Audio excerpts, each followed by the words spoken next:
Padre Celestial, gracias por el buen alimento que hemos recibido.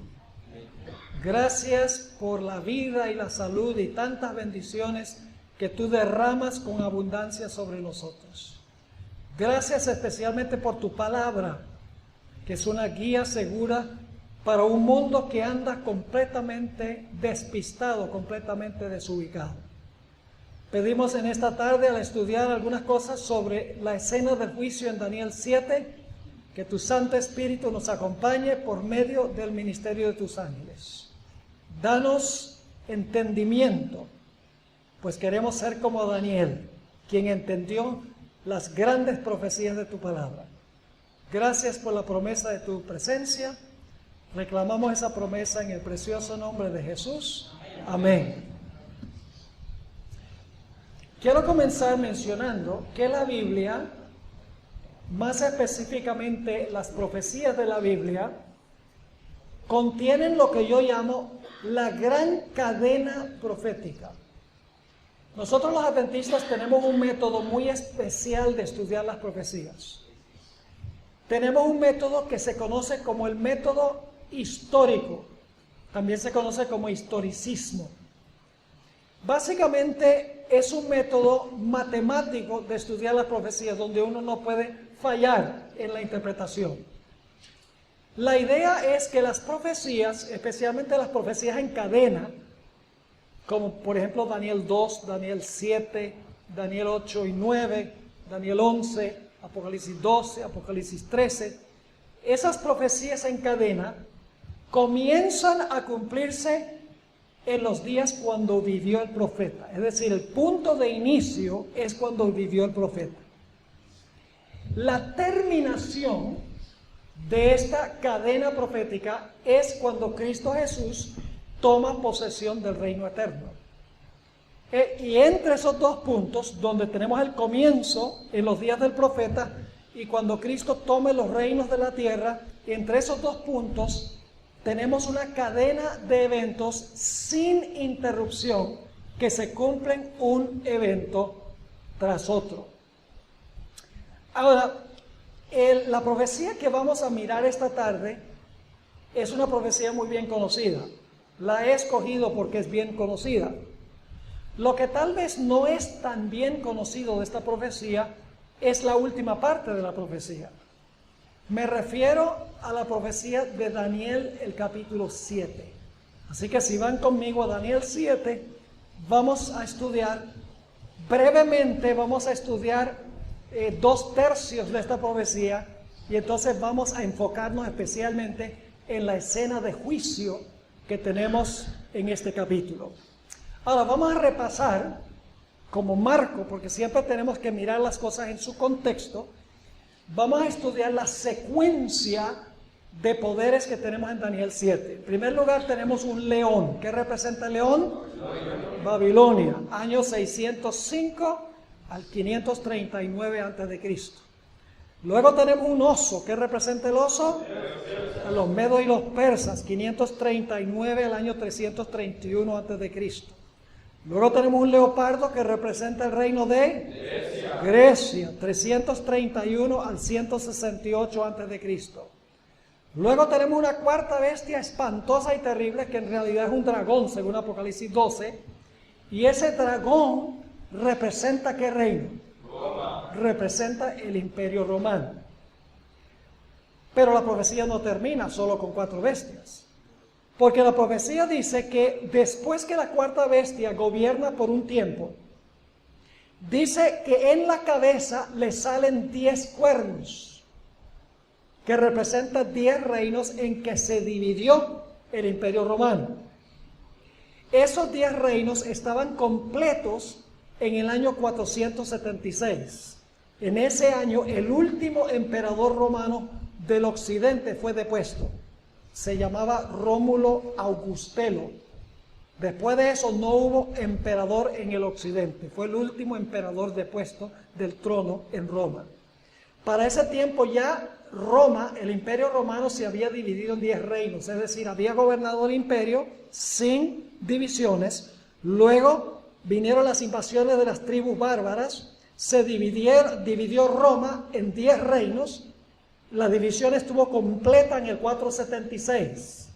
Ahora, el siguiente evento es cuando se empieza a levantar un cuerno pequeño. En realidad, en el hebreo dice, un cuerno se levantó de pequeñez. Quiere decir que al comienzo este cuerno pequeño era pequeño, pero luego cuando uno lee la profecía, el cuerno pequeño tomó proporciones gigantescas y llegó a dominar sobre todos los cuernos que quedaron. Y este cuerno pequeño se levantó en medio de los 10. Y en el proceso de levantarse en medio de los 10, arrancó a 3 de los 10 cuernos. Tiene que ser que los 3 cuernos eran rebeldes contra los deseos del cuerno pequeño.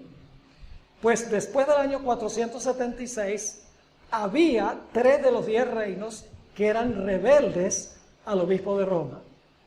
El primer reino fue los érulos. Ellos eran arrianos, ellos creían que Cristo fue la primera criatura de Dios, fueron los progenitores de los testigos de Jehová.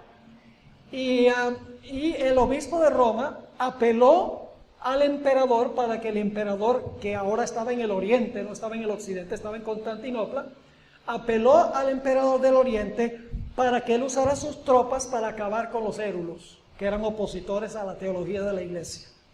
Y así fue que en el año 493 fue arrancado el reino de los érulos, y no hay país en Europa que descienda de los érulos, porque Daniel 7 dice que iba a ser arrancado el cuerno de raíz. Pero todavía quedaban los vándalos y los ostrogodos, también arrianos. Y en el año 534, nuevamente, el obispo de Roma apeló al emperador Justiniano, quien se encontraba en Oriente, en lo que había sido el imperio oriental de Roma. Su trono estaba en Constantinopla. Y el general Belisario fue y derrotó a los vándalos y los arrancó de raíz. Ninguna nación en Europa desciende de los vándalos. Y luego finalmente había un reino todavía que era rebelde al papado, los ostrogodos. Y en el año 538, en febrero, más específicamente del año 538, vinieron nuevamente los ejércitos de Belisario, del emperador Justiniano, y atacaron en Roma a los ostrogodos, y los ostrogodos sufrieron una derrota de la cual nunca se recuperaron, y fueron arrancados finalmente de raíz, de tal manera que no hay nación en Europa que descienda de los ostrogodos. Así que los 3 cuernos son arrancados después que el imperio se divide en 10, en el 476, 493 caen los érulos, 534 los vándalos, 538 los ostrogodos, y ahora el cuerno pequeño podía gobernar soberano porque ya no había oposición. Los 3 opositores habían sido arrancados de raíz. Y luego ustedes conocen la profecía, nos dice que después que el cuerno pequeño arrancara a 3 de los 10 cuernos, que iba a imperar por un periodo de tiempo. La Biblia lo describe como tiempo, tiempos y la mitad de un tiempo. No creo que yo tenga que explicar qué significa eso. Ustedes saben que eso significa 1260 días. Pero en las profecías, días equivalen a años. Si ustedes van a YouTube, todo lo que nosotros hacemos en nuestro ministerio Secrets and Seal, inmediatamente lo ponemos en YouTube, para que la gente lo pueda bajar, la gente lo pueda estudiar, porque en realidad ese es el propósito de nuestro ministerio. La gente dice, bueno, pero si es gratis en línea, si es gratis en YouTube, entonces la gente no lo compra. Y nosotros decimos, bueno, sí es verdad que la gente no lo compra, pero el propósito del ministerio no es vender. El propósito del ministerio es proliferar el mensaje. Y el Señor bendice, porque donde no hay ventas, hay donativos. Mucha gente dona al ministerio y el ministerio crece, gracias a Dios, no tanto por ventas, sino por donativos. Si ustedes van a YouTube, a una clase de ancla que yo presenté precisamente en marzo de este año, van a encontrar un documento, una presentación, 20 razones por las cuales debemos aplicar el principio de que un día equivale a un año. No una razón, 20 razones por las cuales bíblicamente un día equivale a un año. Así que pueden ir ahí, buscan Ancla 2017, el nombre de la ciudad donde lo tuvimos es Hesperia, con H, Hesperia, y ahí van a encontrar eso y mucho más material. Fue tanto material, teníamos un manual de 700 páginas de material y no pudimos cubrir sino como la mitad en las 24 horas en el transcurso de la semana de instrucción que tuvimos. Pero vayan ahí, van a encontrar mucho material valioso sobre las profecías, gratis, lo pueden bajar. Por favor, bájenlo, compártanlo con otras personas porque creemos que puede ser útil. Ahora, los 1260 años duran desde el 538, cuando el último cuerno es arrancado, hasta el año 1798. ¿En qué mes del año 1798 recibió el papado su herida mortal? En febrero. ¿En qué fecha fueron derrotados los ostrogodos? En febrero. Interesante, no solamente se cumplió con respecto al año, sino que se cumplió con respecto al mes. Y yo creo que si se pudiera determinar el día, sería el día también, porque Dios obra cronológicamente cuando Él da las profecías. Ahora, lo que no se ha estudiado mucho es lo que ocurre después de 1798, después de los 1260 años de dominio papal. Fíjense que hemos seguido la cadena profética sin interrupción. Babilonia, Medo-Persia, Grecia, el Imperio Romano, se divide el Imperio Romano, el papado arranca con la ayuda del poder civil a 3 reinos rebeldes, luego el papado gobierna 1260 años, recibe su herida mortal en 1798. Pero en Daniel 7, después de los 1260 años de dominio del cuerno pequeño o del papado, viene una escena de juicio. Y eso es lo que no se estudia mucho. En el evangelismo hablamos mucho de las bestias y del papado, etc. Pero como que no mencionamos mucho sobre la escena que viene después del dominio del cuerno pequeño. Y por eso quiero detenerme especialmente para que estudiemos algunos aspectos en cuanto a la escena del juicio. Ahora, antes de entrar a hablar del juicio, necesito mencionar algo muy importante. Y es que Daniel 7 no presenta una serie de eventos en orden cronológico. Es decir, usted no puede empezar a leer Daniel 7.1 y dice, yo quiero saber cuál es la secuencia de eventos que van a pasar en la historia. Y entonces Daniel 7 en el versículo 1 empieza con la secuencia y en el versículo 27 termina con la secuencia, todo en su orden. Daniel 7 corre en 4 ciclos repetitivos. Yo he llegado a la conclusión de que aún más importante que interpretar símbolos en las profecías es determinar la estructura literaria de pasajes que estamos estudiando. Porque las profecías muchas veces corren en ciclos. Es decir, no comienza con un evento en el versículo 1 y luego en orden cronológico los eventos se describen culminando en el último versículo. No, en Daniel 7 hay 4 ciclos que repiten el mismo material. Ahora, quiero mencionar esos 4 ciclos antes de que entremos a estudiar la escena del juicio. El primer ciclo se encuentra en los versículos 1 al 14 de Daniel 7. Allí se encuentra toda la visión que le dio Dios a Daniel, de comienzo a fin.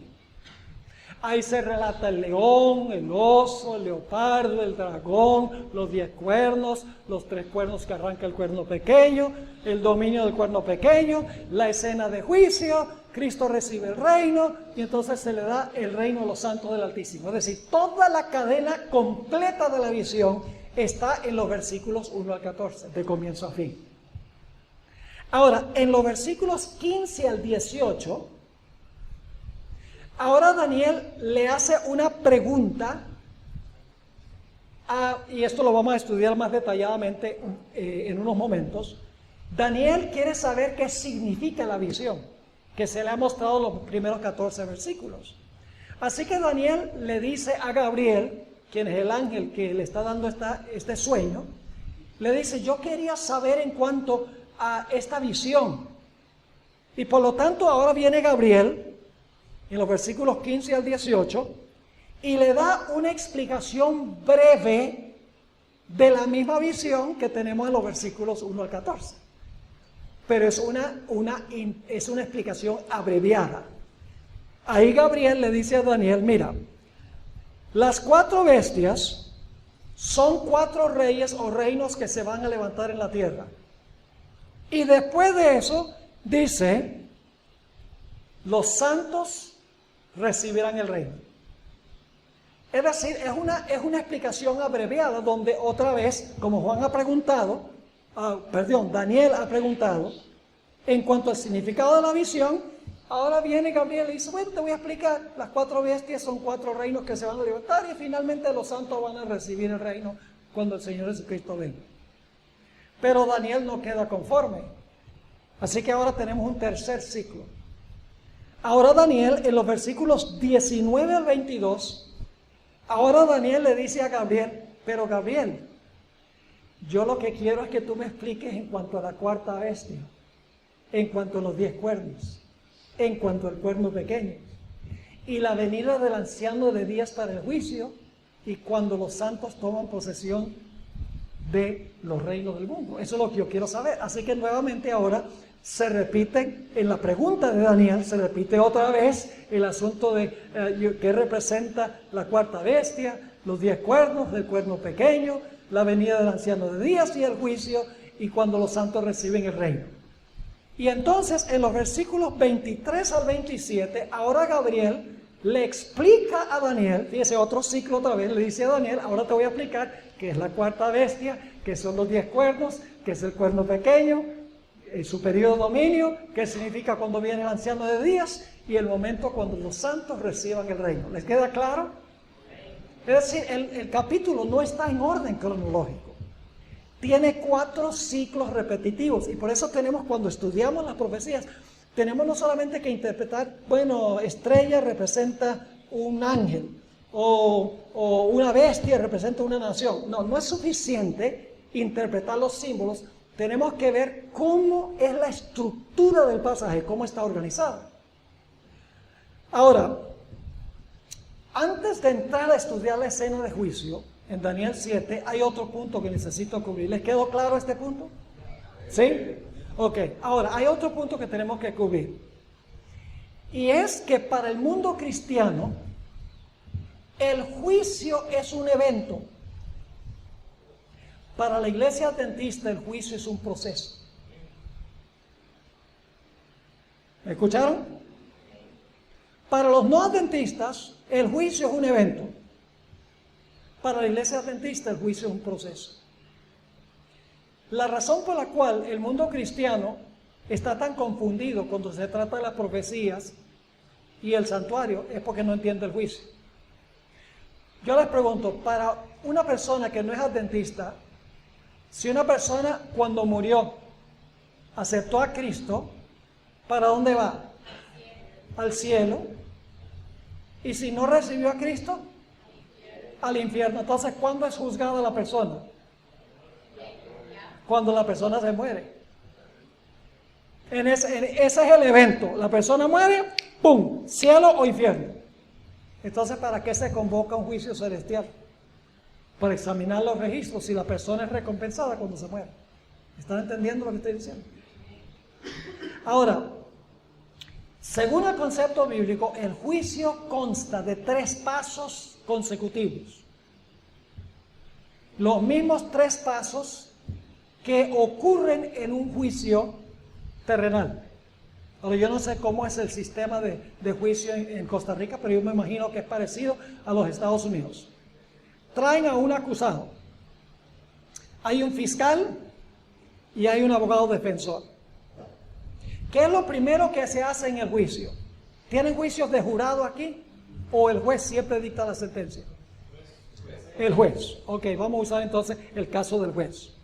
En los Estados Unidos hay el sistema de jurado, 12 personas, y ellos son los que finalmente pronuncian el veredicto. Pero aquí es el juez. Ok. ¿Qué es lo primero que se hace en un juicio en Costa Rica? Lo primero que hace el juez es decir culpable. No, ¿qué sucede primero? Se examina, se investiga la evidencia. El fiscal presenta su caso en contra, el abogado defensor presenta su evidencia a favor, y después que se ha investigado el caso, entonces ¿qué hace el juez? Dicta la sentencia, y luego ¿qué se hace? Se implementa la sentencia. ¿Es así o no es así? 3 pasos: investigación, sentencia y ejecución de la sentencia. Son los 3 pasos del juicio. ¿Sabe lo que pasó? Los seres humanos se copiaron de Dios, porque esa es la forma en que Dios desempeña el juicio. Dios también hace una investigación, Dios también pronuncia sentencia, y Dios también finalmente ejecuta la sentencia. Pero lo sorpresivo es, escuchen bien, los primeros 2 pasos del juicio ocurren en el cielo. El tercer paso, que es la ejecución de la sentencia, ocurre en la tierra. ¿Oyeron lo que dije? La hora del burro. Los primeros 2 pasos del juicio ocurren ¿dónde? En el cielo. Y el tercer paso, el de la ejecución de la sentencia, en la tierra. Ahora, con esto en mente, sí vamos a ir a Daniel 7, a la escena del juicio. Daniel 7, el versículo 8 al 10, y luego vamos a leer los versículos 13 y 14. No tenemos tiempo de estudiar todos los versículos, solamente los que tienen especialmente que ver con el juicio. Dice allí en el versículo 8: mientras yo contemplaba los cuernos, he aquí que otro cuerno pequeño salía entre ellos, y delante de él fueron arrancados 3 cuernos de los primeros. Y he aquí que este cuerno tenía ojos como de hombre y una boca que hablaba grandes cosas. Ese es el papado, ¿verdad? ¿Cuánto tiempo imperó? El versículo 25 nos va a decir que fue por 1260 días o años. Ahora, ¿qué sucede después del dominio del cuerno pequeño? Después del dominio del cuerno pequeño viene el juicio. Quiere decir que el juicio tiene que ocurrir ¿después de qué fecha? Después de 1798. Porque llevamos una cadena de eventos. El siguiente evento, después de los 1260 años, es la escena del juicio. Así que el juicio tiene que ser después de 1798. Así que dice, el versículo 9: estuve mirando hasta que fueron puestos tronos, y se sentó. ¿Estaba sentado allí antes? No. Dice, se sentó. ¿Quién se sentó? Un anciano de días. ¿Quién es el anciano de días? ¿Dios qué? Dios Padre es el anciano de días. ¿Dónde vive Dios Padre? En el cielo. Oramos, Padre nuestro que estás en todas partes. No. Padre nuestro que estás en el cielo. Así que ¿dónde está ocurriendo esta escena? En el cielo. Y fíjense que si se sentó allí, antes no estaba sentado allí. Así que dice, estuve mirándose que fueron puestos tronos, y se sentó. ¿A dónde se está sentando? ¿En la tierra o en el cielo? En el cielo. Se sentó un anciano de días, Dios el Padre, en el cielo, cuyo vestido era blanco como la nieve, el pelo de su cabeza como lana limpia, su trono llama de fuego y las ruedas del mismo fuego ardiente. Un río de fuego procedía y salía de delante de él. Millares de millares le servían y millones de millones asistían delante de él. ¿Quiénes son esos? ¿A dónde viven los ángeles? En el cielo. ¿Dónde está ocurriendo esto? En el cielo, muy bien. Ahora vamos al versículo 13. ¿Tienen claro en su mente la secuencia aquí? El Padre de alguna parte se mueve, se sienta, y luego entonces, después que se sienta, dice que se abren los libros. ¿Con qué propósito se van a abrir los libros? Para hacer la investigación. Se va a examinar la evidencia, ¿sí o no? ¿Dónde se va a examinar la evidencia? En el cielo, muy bien. Pero luego, en el versículo 13, ocurre algo muy interesante.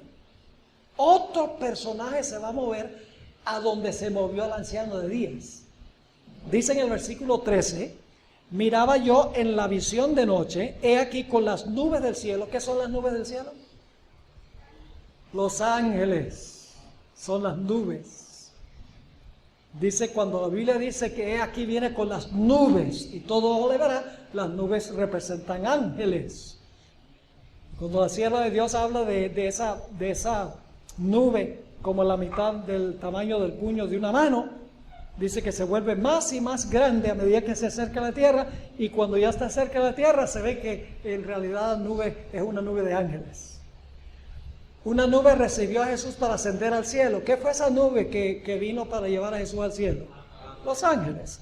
Así que dice, miraba yo en la visión en la noche, he aquí con las nubes del cielo, venía uno como un hijo de hombre. ¿Y a dónde se mueve? ¿A la tierra? No, dice que vino hasta el anciano de días.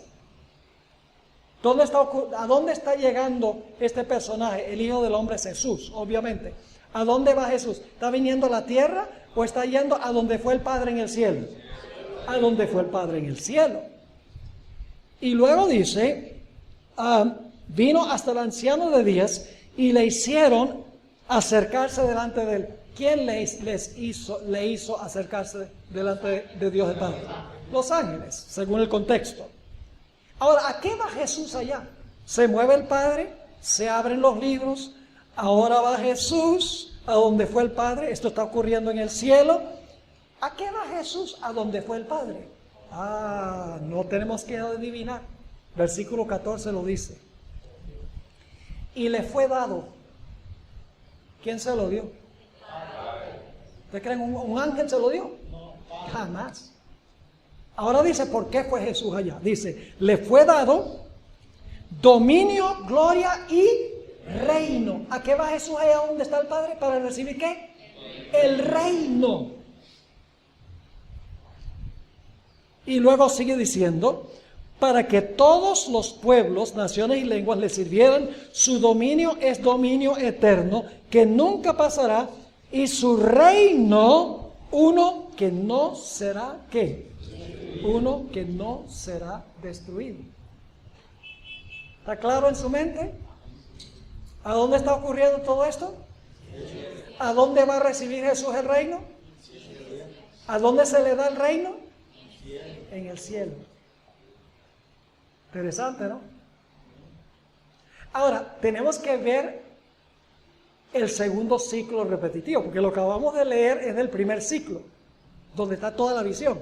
Ahora tenemos que ir al segundo ciclo para ver qué tiene que decir del juicio. Vamos a los versículos 16 al 18. Me acerqué a uno de los que asistían y le pregunté la verdad acerca de todo esto.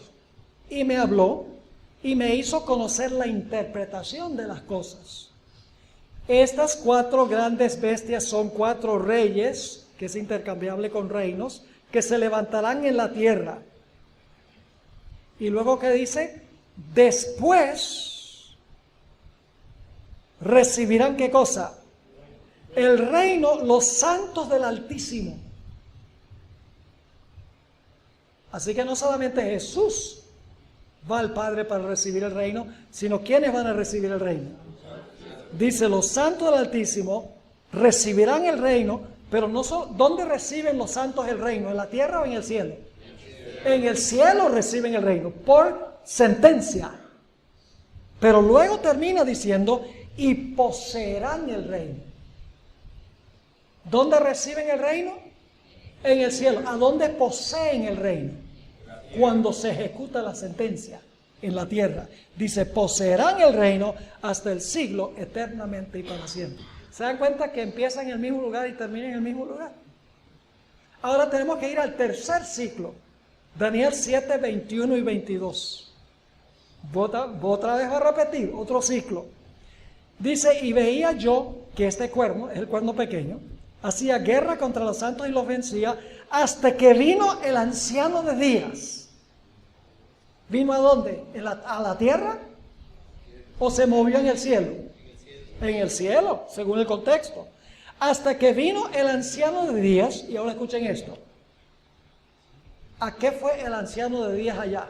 Ya vimos que es en el cielo, en la visión. Esto está ampliando la visión. Dice, y se dio el juicio, dice la versión del 60, a los santos del Altísimo. Las mejores traducciones dicen, se dio el juicio en favor de los santos del Altísimo. Yo pregunto, para dar un veredicto en favor de los santos del Altísimo, ¿tienen que haberse investigado la evidencia para darse cuenta que merecen recibir ese veredicto? ¿Cómo no? Así que dice, se dio el juicio en favor de los santos del Altísimo. Y ahora escuchen esto. Y llegó el tiempo y los santos recibieron el reino. ¿Ven? El veredicto se da ¿dónde? En el cielo. Pero, ¿cuándo es que los santos reciben empíricamente el reino? Cuando Cristo venga por segunda vez. Ahora vamos al último ciclo. Versículos 25 al 27. El cuerno pequeño hablará palabras contra el Altísimo, y a los santos del Altísimo quebrantará, y pensará en cambiar los tiempos y la ley, y serán entregados en su mano hasta tiempos y medio tiempo. Pero se sentará el juez. ¿A dónde? ¿A dónde se sienta el juez? ¿En la tierra o en el cielo? ¿Ven la importancia de estudiar los ciclos? Esto es una ampliación de la visión. Así que dice, pero se sentará el juez y le quitarán su dominio. ¿A quién le van a quitar su dominio? Al cuerno pequeño, para que sea destruido y arruinado hasta el fin, y que el reino y el dominio y la majestad de los reinos debajo de todo el cielo sea dado al pueblo de los santos del Altísimo. ¿Y cuándo sucede eso que empíricamente reciben el reino los santos? Cuando Jesús venga. Y luego dice, cuyo reino es reino eterno, y todos los dominios le servirán y le obedecerán. ¿Cuántos pasos tiene el juicio? 3. Primero, el juez se sienta, se abren los libros, se investigan los casos. Luego, basado en la investigación, se dicta sentencia en contra o en favor de los santos del Altísimo. En contra del cuerno pequeño y en favor de los santos. Y luego, ¿qué sucede? Cuando Cristo venga, a los santos les concede ¿qué cosa? Les concede el reino. Ahora necesitamos preguntarnos, ¿qué es el reino que recibe Cristo cuando va allá al Padre para recibir el reino? Generalmente nosotros pensamos, como yo mencionaba ayer, pensamos que el reino es mayormente geográfico. Por ejemplo, hablamos del Reino Unido. ¿De qué pensamos cuando hablamos del Reino Unido? Estamos pensando de Gran Bretaña, ¿verdad? Del territorio de Gran Bretaña. Pero en Daniel 7 el reino no se entiende en términos geográficos. El reino se compone de todos los súbditos del reino. Es decir, los miembros del reino son el reino. El cúmulo total de los miembros es el reino. ¿Me están entendiendo lo que estoy diciendo? Todos en conjunto, todos los individuos que pertenecen al reino en conjunto, esos son el reino. No en términos geográficos, sino las personas que en la investigación se determina que en realidad son miembros del reino. Elena White entendió esto. Primeros Escritos, página 280, ella explicó lo siguiente, hablando del momento cuando se cierra la puerta de la gracia. Todos los casos habían sido fallados, para vida o para muerte. Y luego explica, mientras Jesús oficiaba en el santuario, había proseguido el juicio de los justos muertos y luego el de los justos vivientes. Esa es la investigación, ¿verdad? Mientras Jesús estaba en el santuario, continuó el juicio primero de los muertos y luego de los vivos. Luego ella dice, Cristo, habiendo hecho expiación por su pueblo y habiendo borrado sus pecados, había recibido el reino. ¿A dónde recibió el reino? En el cielo. ¿Cuándo recibió el reino? ¿Cuándo terminó qué? La investigación. Porque los pecados que son purificados del santuario son solo los que son miembros de su reino. Ahora explica, adicionalmente dice, estaba completo el número de los súbditos del reino. ¿Qué es el reino? El reino es el cúmulo total de los súbditos individuales. No sé si me están entendiendo. El reino son todos, ¿ok? Los súbditos son individuos, pero el reino es el cúmulo total de todos. Así que, ¿qué va Jesús a hacer en el juicio? Preciados jóvenes y hermanos, lo que hace Jesús cuando va al Padre para la investigación es revelar ante el universo quién es miembro de su reino, quién en verdad se arrepintió, confesó sus pecados y recibió genuinamente a Cristo Jesús como Salvador personal. Los únicos casos que se examinan en este juicio son los casos de los que profesaron alguna vez a Jesús como Salvador. Los impíos no entran en perspectiva. Los que rechazaron a Jesús, ni profesaron a Jesús, ellos van a ser juzgados durante el milenio y después del milenio. Los únicos que son juzgados aquí son los que profesaron aceptar a Cristo como Salvador personal. Ahora, ¿por qué necesita Jesús revelar ante el universo quiénes en verdad son súbditos de su reino y quiénes no? La razón es muy sencilla. Y es que no todo el que profesa a Cristo es en verdad de Cristo. Ese es el propósito de la investigación de los que profesaron su nombre. Es separar a los genuinos de los falsos. Pregunto, ¿en la iglesia hay trigo y cizaña? ¿La cizaña se parece al trigo por mucho tiempo? Oh, sí. Entonces la iglesia no... Yo pregunto, ¿la cizaña profesa a Cristo? ¿La cizaña profesa seguir a Cristo? Sí, y el trigo también. Entonces yo pregunto, ¿hay que hacer una separación del trigo y la cizaña? Sí, y eso se hace al final de la historia, según la parábola de Jesús. Yo pregunto, ¿en la iglesia hay peces buenos y peces malos? Sí, hay peces buenos y peces... Usted dice, ¿peces? ¿Cómo que en la iglesia hay peces? Sí, Jesús dijo, venid en pos de mí, yo os haré pescadores de hombres. Los peces representan seres humanos y los pescadores somos nosotros. Y el barco es la iglesia y la red es la predicación. Pero a veces lo que nos olvidamos es que después que se tira la red y se han pescado todos los peces, se viene a la playa para separar los peces buenos de los malos. Todos los peces estaban en el barco, pero hay que separar los buenos de los malos. En la iglesia hay peces buenos y peces malos. Hay que hacer una obra de juicio para separar los peces buenos de los peces malos. Yo pregunto, ¿en la iglesia hay personas que profesan tener el manto de Cristo, pero en realidad no lo tienen? En unos momentos vamos a ir a esa parábola de Jesús, la parábola del hombre que entró a la fiesta, que entró a la boda sin el manto. ¿Han leído esa parábola? Compagina con Daniel 7, es muy interesante, vamos después a eso. Pero por ahora hay personas que reclaman tener el manto que no lo tienen. Hay personas en la iglesia que dicen Señor, Señor, y echan demonios y hacen milagros y dan profecías en el nombre de Jesús, que Jesús les va a decir, yo nunca los conocí a ustedes. Sí, como no, profesaron a Jesús. Yo pregunto, ¿en la iglesia hay lobos vestidos de oveja? Oh, claro que sí. ¿En la iglesia hay ministros que se disfrazan como ministros de justicia?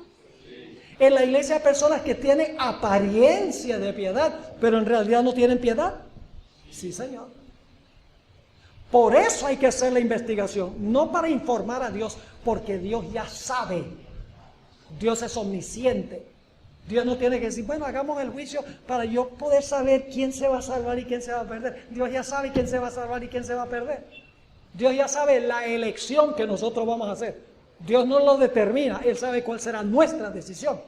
Dios no necesita un juicio. El juicio es para bien del universo, para que el universo vea que Dios obró correctamente en cada caso.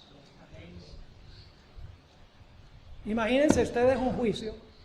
Ha dicho sea de paso, mi querido amigo Scarone, empezamos tarde, así que no te estoy robando tiempo.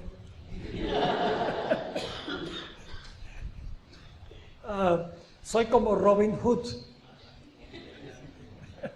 Le robo a los ricos para darle a los pobres. Ok, volvemos a esto. Yo pregunto, ¿hay alguna posibilidad que Dios le dé perdón a una persona y que después revoque el perdón? Sí, Señor. Si el arrepentimiento y la confesión fueron lágrimas de cocodrilo, el juicio lo va a revelar y el perdón será revocado. Y usted dice, ¿dónde saca eso de la Biblia? De la parábola de los dos deudores. Había un deudor que debió una suma inmensa que no podía pagar. No, en varias vidas no podía pagar, era 10,000 talentos. Una suma astronómica. Y el Señor lo llamó a cuentas y le dijo, págame todo, porque los eruditos que han estudiado la parábola han concluido de que este individuo le había desfalcado el dinero a su Señor, le había robado. Y le dije, págame ahora, ríndeme cuentas. Y se halló que había desfalcado todo ese dinero.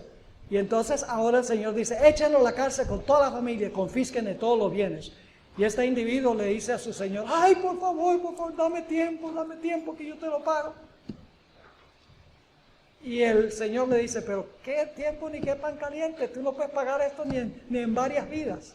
Tú no ay, pero por favor, dame tiempo. Y entonces cuando el Señor ve que está clamando y pidiendo misericordia, el Señor le dice, mira, vamos a hacer algo mejor.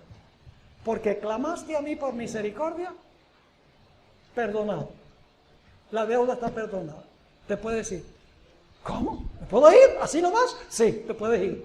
No hay ningún problema. Óigame, sale saltando en una pata. Contentísimo sale. ¡Ay, me perdonaron una deuda! Me libré de la cárcel yo. Y de que me confiscaran todos los bienes. Y sale por la puerta y encuentra a un miserable que le debe 100 denarios. Una cantidad significativa, el equivalente a 100 días de trabajo, pero que se podía pagar aunque fuera en cuotas. Y encuentra a este individuo y le dice, págame lo que me debes. Y este individuo hace lo mismo que hizo él. Le dice, ay, por favor, dame tiempo que yo te lo pago. Dice, ¿qué tiempo ni qué nada? Págame ahora. Y lo estaba agarrando del cuello y lo estaba ahorcando. Lo dice la parábola. Pues los siervos del Señor, que representan los ángeles, que registran nuestras acciones, van allá a donde el Señor le dice, ¿sabe lo que hizo ese sinvergüenza? Que le perdonaste toda esa deuda inmensa. Dice, se consiguió un pobre que le debía 100 denarios y no lo perdonó. Lo estaba ahorcando. Y el Señor dice, así es la cosa. Tráiganme a ese reo acá. Y se lo trajeron y dijo, yo no te perdoné una deuda inmensa que tú no podías pagar. Y con una sonrisa dice, sí, gracias, muy amable. Y entonces el Señor le dice, si tú en realidad estabas arrepentido y triste por haber desfalcado ese dinero, ¿no deberías haberlo demostrado perdonando a tus semejantes? ¿Tu fe no debería haberse manifestado en obras? Y lo echó a la cárcel, le confiscó todo y echó a su familia a la cárcel hasta que pagara todo lo que debía. Y la Biblia dice que le revocó el perdón. había sido perdonado y el perdón le fue retirado. ¿Por qué razón? Porque tenía tristeza por las consecuencias que le iba a aportar lo que había hecho y no por el hecho mismo. Lágrimas de cocodrilo. ¿Y saben cómo se demostró que eran de cocodrilo? Por la forma en que trató a su semejante. Por eso el Padre nuestro dice, perdónanos nuestras deudas, así como nosotros perdonamos a nuestros deudores. Dios nos perdona a medida que perdonamos. Este individuo estaba arrepentido de las consecuencias que le iba a aportar su actitud y sus acciones, y no de las acciones pecaminosas en sí mismos. Yo pregunto, hay muchas personas que tienen la misma presunción, que reclaman a Cristo como Salvador personal y han recibido perdón, pero que en el juicio por sus obras se demostrará que en realidad no eran seguidores de Jesús. Eso es lo que enseña esta parábola. Ahora, hablemos un poquito más sobre este asunto. ¿Les está quedando claro? Ok, ahora, vamos a hablar un poquito de la boda. El hecho de Cristo recibir el reino es lo mismo que la boda de Jesús con su pueblo. Cuando su pueblo está completo, a base de la investigación, se realiza en el cielo la boda. Que es lo mismo que decir que cuando se ha determinado quiénes son los súbditos de su reino, entonces en el cielo recibe su reino. Es decir, recibir el reino y celebrar la boda es lo mismo. ¿A dónde se celebra la boda? En el cielo. ¿A dónde recibe Jesús el reino? En el cielo. ¿Cuándo lo recibe? Cuando termine la investigación y se ha demostrado quién en verdad se arrepintió y confesó sus pecados y confió en Jesús. Su reino está completo cuando cada caso haya sido decidido. Su reino está completo, su esposa está completa. No le falta ni un dedo, ni una uña. El reino está completo, su esposa está aparejada, en otras palabras. Y entonces en el cielo se realiza la boda. Y usted dice, pastor, entonces la boda se hace en el cielo mientras que el pueblo está en la tierra. Sí, señor. Igual que lo que dice Daniel 7. Se lo voy a comprobar. Vamos a Lucas 12. Lucas 12, 35 al 37. Lucas 12, 35 al 37. Es el texto clave. Y está relacionado con la parábola de las 10 vírgenes. El cierre de la puerta en los días de las 10 vírgenes no representa la segunda venida, sino el cierre de la puerta de la gracia, cuando todos los casos están decididos, la gente ha aceptado entrar o no entrar. Dice allí en Lucas 12, 35, está hablando a Jesús a los discípulos. Estén ceñidos vuestros lomos y vuestras lámparas encendidas. Se parece a los 10 vírgenes, ¿verdad? Vuestras lámparas encendidas. ¿Qué tenían las lámparas? ¿Y cuál es el propósito del aceite? Alumbrar. ¿Para qué recibimos el Espíritu Santo? Para alumbrar. Y el que no alumbra no tiene Espíritu Santo. Dice, pastor, eso es muy duro, muy drástico. Sí, pero es la verdad. Jesús dice que el que no tiene luz para impartir es porque no tiene conexión con la fuente de la luz. Jesús dijo, yo soy la luz del mundo, pero también dijo, vosotros sois la luz del mundo. ¿Cómo es que Él puede ser la luz del mundo y nosotros también somos la luz del mundo? Muy sencillo, Él es el sol y nosotros somos la luna. Él es luz original que brilla sobre nosotros y luego nosotros reflejamos su luz. Y si no estamos reflejando la luz es porque no tenemos conexión con la fuente de la luz. La mayor evidencia de que una persona conoce a Jesús es un deseo intenso de hacerlo conocer a otros. No puede contener la experiencia en su corazón, dice la sierva del Señor. Así que dice, estén ceñidos vuestros lomos y vuestras lámparas encendidas, y vosotros sed, ahora noten eso, y vosotros sed semejantes a hombres que aguardan a que su Señor regrese de las bodas. ¿Cómo? Le dice a sus discípulos, estén ustedes aparejados con las lámparas encendidas para cuando el Señor, ¿qué? Regrese a la boda. Ahora, si es cuando Él regresa a la boda, no estuvieron en la boda. ¿Están conmigo? Y luego dice, para que cuando llegue y llame, le abran enseguida. Bienaventurados aquellos siervos a los cuales su Señor cuando venga, y ahora sí está hablando de la segunda venida, cuando venga, halle velando. De cierto os digo que se ceñirá. Ahora viene la recepción. La boda y la recepción son dos cosas distintas. Dice, de cierto os digo que se ceñirá y hará que se sienten a la mesa y vendrá a servirles. ¿Dónde se realiza la boda? En el cielo. ¿Y dónde es la recepción? En el cielo también, pero ya cuando el pueblo de Dios está ahí. Permítame leerles de la hermana White una cita de Primeros Escritos, donde ella dice: vi una mesa de plata pura, de muchos kilómetros de longitud, y sin embargo nuestra vista la abarcaba toda. Vi el fruto del árbol de la vida, el maná, almendras, higos, granadas, uvas, todos son frutos de California. Porque la hermana se jubiló en California. Pero la bendición es que ella dice, almendras, higos, granadas, uvas y muchas otras especies de frutas. Fíjense que hay papaya y mango también. Lo que pasa es que la hermana White no los conocía. Ella no sabía qué es el rambután. Y ustedes tampoco sabían lo que era hace muchos años. Ahora, sigue diciendo.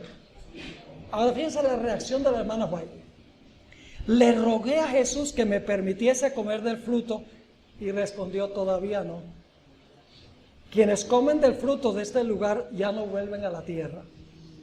Pero si eres fiel, no tardarás en comer del fruto del árbol de la vida y beber del agua del manantial. Y añadió: debes volver de nuevo a la tierra y referir a otros lo que se te ha revelado. Eso es lo que nosotros tenemos que hacer. Entonces un ángel, fíjense que uno puede palpar la tristeza de la hermana White. Dice: entonces un ángel me transportó suavemente a este oscuro mundo. A veces me parece que no puedo yo permanecer aquí. Tan lóbregas me resultan todas las cosas de la tierra. Me siento muy solitaria aquí, pues he visto una tierra mejor. Ojalá tuviese alas de águila, de paloma, echaría a volar para obtener descanso. Así debemos sentirnos nosotros. Debemos ansiar que termine esto aquí, de calor que tenemos aquí.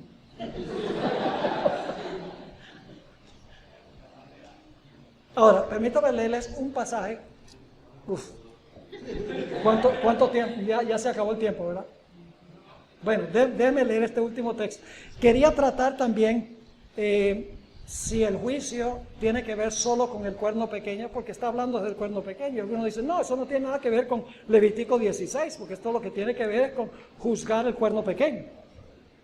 Pero en realidad yo tengo una forma de demostrar que es algo más amplio, pero no vamos a tener tiempo para eso. Lo que sí quiero mirar es Mateo 22, 11 al 13. Pero si pusieron su email en la tarjeta, ahí van a tener lo que falta, un incentivo para llenar la tarjeta. Mateo 22 tiene una parábola muy interesante. La parábola del banquete. Se da un llamado a los judíos para que vengan a la boda. Rechazan el llamado.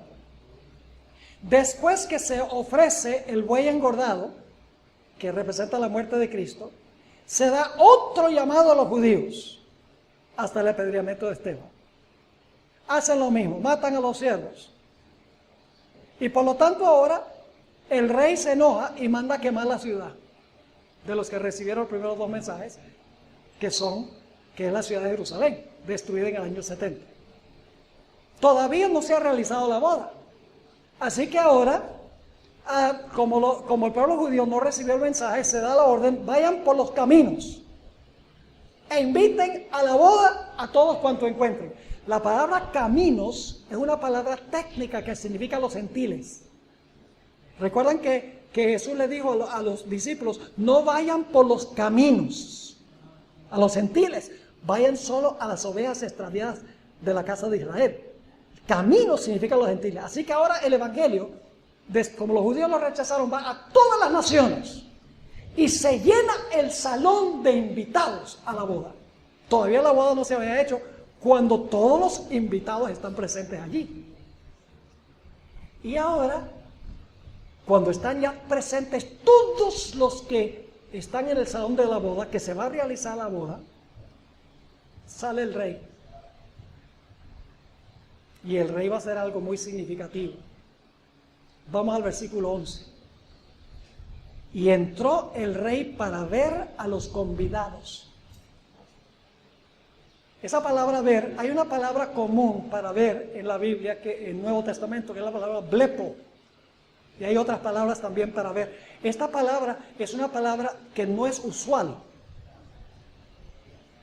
Es una palabra que significa para examinar o escudriñar. La palabra es theaomai. Entró el rey a ver a los convidados, es decir, a examinar a los convidados. Ahora escuchen bien. La esposa de Jesús son todos. Los invitados son los individuos. ¿Me estoy explicando o no? Es decir, como individuos somos invitados a la boda, pero todos juntos son la esposa. Ahora, fíjense, dice, y vio allí a un hombre que no estaba vestido de boda. ¿Dónde está ocurriendo esto? ¿Esto está pasando en el cielo o en la tierra? Está ocurriendo en el cielo, antes o después de la segunda venida. ¿Ustedes creen que es después? Si es después de ¿ustedes creen que entonces, después de la segunda venida de Jesús, va toda la gente al cielo y entonces sale el rey y dice, vamos a ver quién tiene derecho a estar aquí? Ay, ¿cómo entraste tú sin el manto de boda aquí? Vete otra vez a la tierra, muchacho. No. Este es el mismo examen de Daniel 7. Se está haciendo en el cielo. El pueblo está en la tierra, con los lomos ceñidos. Pero el examen se está haciendo en el cielo para ver si la persona tiene el manto o no. ¿Están conmigo o no? Así que dice, y le dijo, amigo, ¿cómo entraste aquí sin estar vestido de boda? ¿Cómo es que tú profesas seguirme a mí, haberme recibido como salvador personal, y el registro dice lo contrario? Mas él enmudeció. Entonces, ahora viene la sentencia. Entonces el rey dijo a los que servían, que son los ángeles, atadle de pies y manos y echadle en las tinieblas de afuera, allí será el lloro y el crujir de dientes. Yo pregunto, ¿hicieron eso con ese individuo? ¿Se ejecutó esa sentencia? Sí. Ahí tenemos los tres pasos: la investigación, la sentencia y la ejecución de la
sentencia.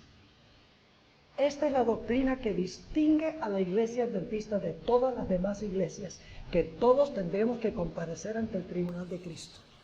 Por eso debemos asegurarnos de que nuestra relación con Cristo sea genuina, que nuestro arrepentimiento sea genuino, que nuestra confesión no sea solamente admitir el pecado, sino estar tristes por el pecado, y que nuestra fe en Jesús sea una fe tan viva y certera que obre y se demuestre en nuestra vida, en nuestro diario caminar.